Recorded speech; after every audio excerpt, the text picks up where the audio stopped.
Ako si Manuel Espinosa. Kapag po ako ay nanalo sa Senado, gagawin ko lamang 1 term o kaya 6 years term ang mga kasalukuyang nakaupo ngayon sa gobyerno. Si Manuel Espinosa, laking Gapan, Nueva Ecija. Tapos siya ng Basic Computer Science sa edad na 30 noong 2009.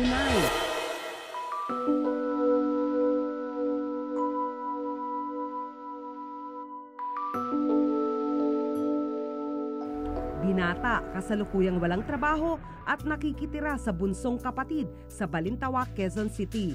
Aalamin ko ang pulso ng bayan kung isang tulad ko ay pwede rin pumasok sa larangan ng Senado. Kaya ngayon, handa na po akong lumapit sa inyo. Kapag nagsimula na po ang pangangampanya, ito po ang susuotin ko. Dahil ito pong damit na po, ay tinuturing kong isang swerte. Humanda na po kayong lahat. Hindi pa man opisyal na kandidato, sinimulan na ni Manuel ang pagpapakilala sa publiko. Ako po ay magkoconduct po ng survey. Ako po ay tatakbo sa pagkasenador.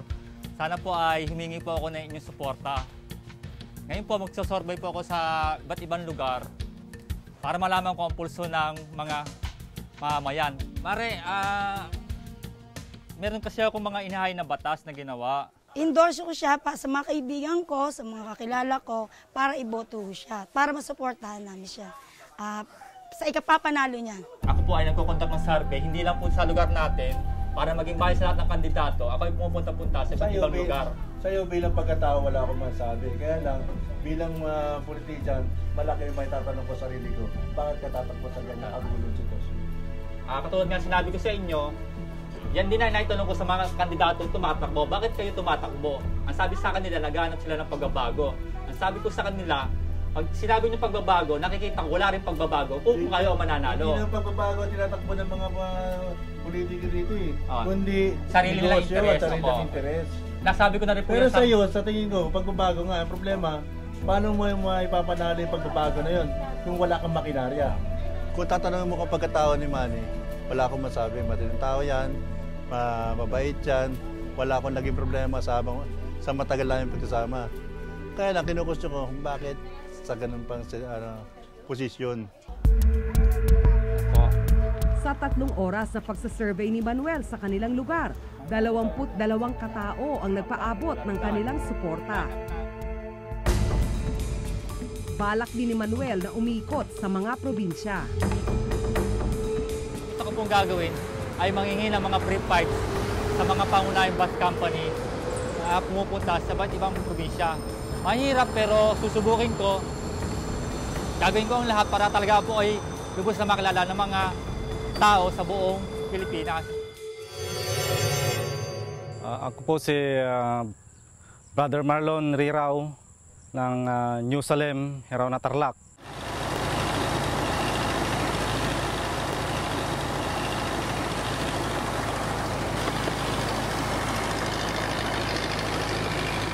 Hindi na baguhan si Marlon Rirao sa filing ng Certificate of Candidacy. Noong 2010, sinubukan niyang kumandidato bilang senador pero na-disqualify siya. Kumandidato naman siya bilang barangay kagawad noong 1996 at kapitan noong 2007 sa New Salem, Herona, Tarlac pero natalo. Masakit po dahil dapat naman ay nakuha ko. Pero na-disqualified man ako ay nilakad ko rin ay pumasok pa rin. At ang alam ko ay pinagkaguluhan ng lahat ng ating kababayan. Pero sa ngayon ay ini-expect ko na tanggap ako bilang tatakbo para sa ating Senado.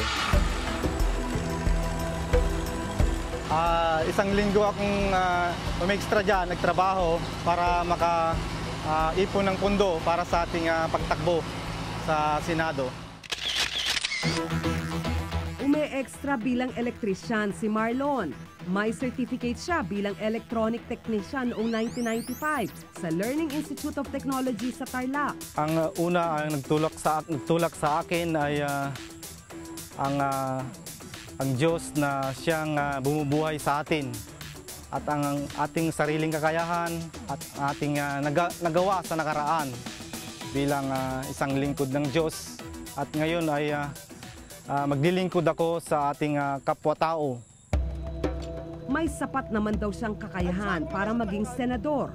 Ang mga taong nagmamaliit sa akin ay wag pong gawin sa akin yun dahil may sa kanya-kanya tayong kakayahan upang malagay sa pagkasenado.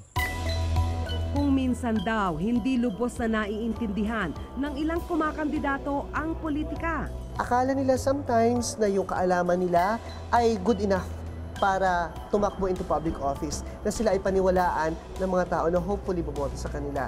Sometimes, nakakalimot tayo na ang politics ay isang science na kung saan maraming mga bagay ang isasang-alang-alang mo bago ka pumasok dito. Suportado ng ilang kaibigan ang kandidatura ni Marlon. Yan sir, sasagutin ko yung tanong nyo. Pero ang suporta namin sa kanya, kung dito sa barangay namin, siguro mayroon naman siyang makukuha ritong buto, siguro. Kung pipili siyang kandidato.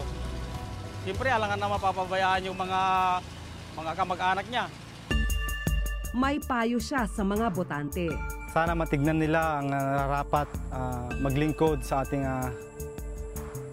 bansa bilang isang senado at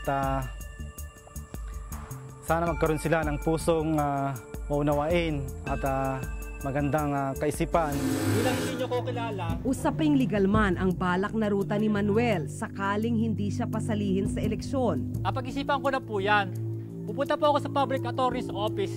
Itatanong ko kung ako ba ay may karapatang mag-file ng TRO dahil nga po, ako po ay hindi po nuisance candidate.